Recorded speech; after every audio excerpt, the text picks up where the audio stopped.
জয় হিন্দ বন্ধুরা। আটলান্টিক মহাসাগরে আবারও যুদ্ধের ছায়া।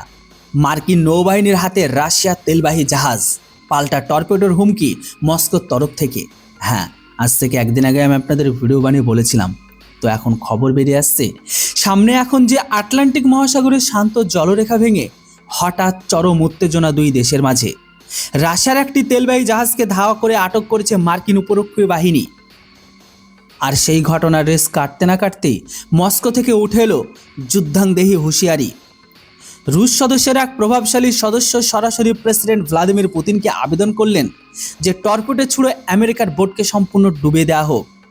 তো কি এই জাহাজ, কেন এত বিতর্ক? তো দেখুন, ঘটনার কেন্দ্র রুশ তেলবাহী জাহাজ ম্যারিনেরা, যেটা পুরনো আগে নাম ছিল, বর্তমানে নাম বেলাওন। রাশিয়ার দাবি, জাহাজটিতে সুরক্ষা দিতে সাবমেরিন সহ নৌবাহিনী মোতায়েনের প্রস্তুতি চলছিল, কিন্তু তার আগেই নাটকীয় অভিযান। হ্যাঁ, মার্কিন উপকূল রক্ষীদের সহায়তায় মেরিন কমান্ডোরা জাহাজটিকে কবজা করে। এর পিছনে আমেরিকা যুক্তি দেখিয়েছে, বা ওয়াশিংটনের বক্তব্য পরিষ্কার যে এই জাহাজটি ডোনাল্ড ট্রাম্প প্রশাসনে জারি করা নিষেধাজ্ঞা অপমান্য করেই তেল পরিবহন করছিল। ফেডারাল আদালতের বৈধ পরোয়ানা মেনেই এই অভিযান চালানো হয়েছে বলে দাবি আমেরিকার। তবে এটাকে নিয়ে মস্কোর ক্ষোভ কোথায় গিয়ে পৌঁছালো সেটাও বলে দিই। তো দেখুন, রাশিয়া এই ঘটনাকে সরাসরি বেআইনি আটক বলে দাবি করেছে।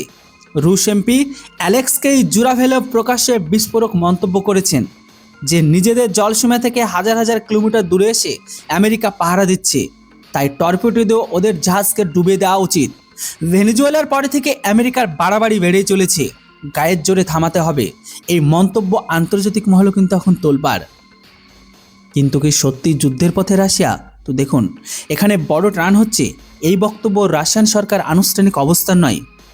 জুরাভেলভ একজন সাংসদ, ক্রেমলিনের নীতিগত মুখ নন। এখনও পর্যন্ত রুশ বিদেশ মন্ত্রক কোনো সামরিক প্রত্যাঘাতের ঘোষণা দেয়নি, বরং রয়টার্স জানাচ্ছে যে মস্কো আমেরিকাকে অনুরোধ করেছে জাহাজটির ওপর যেন কোনো হামলা না চালানো হয়। এবার এইদিকে যদি এই বেলাওনের পুরনো ইতিহাস বলি, তাহলে এই জাহাজ একসময় ইরানের তেল পরিবহনে ব্যবহার হতো, পরবর্তীতে মার্কিন নিষেধাজ্ঞা উপেক্ষা করে, আর এখন ভেনেজুয়েলার তেল বহনে ব্যবহার হচ্ছিল, এমনটাই দাবি মার্কিন সংবাদ মাধ্যমের। তবে এখানে শেষ কথা এটাই যে আটলান্টিকের এই ঘটনাকে ঘিরে স্পষ্ট আন্তর্জাতিক জলসীমায় শক্তি প্রদর্শনের রাজনীতি আরও এক ধাপ এগোলো। এটা কি কেবল কূটনৈতিক চাপের খেলা, নাকি বড় সংঘাতের আগাম সংকেত? সেই প্রশ্ন এখন তাকিয়ে রয়েছে বিশ্ব। তো বন্ধুরা, এবার আপনারাই বলেন, তাহলে কি রাশিয়ার আমেরিকা আবারও একবার যুদ্ধের মুখোমুখি, বা তৃতীয় বিশ্বযুদ্ধের সূচনা করলো? অবশ্যই এর উপর আপনাদের মূল্যবান মতামত কমেন্ট সেকশনে লিখে জানান।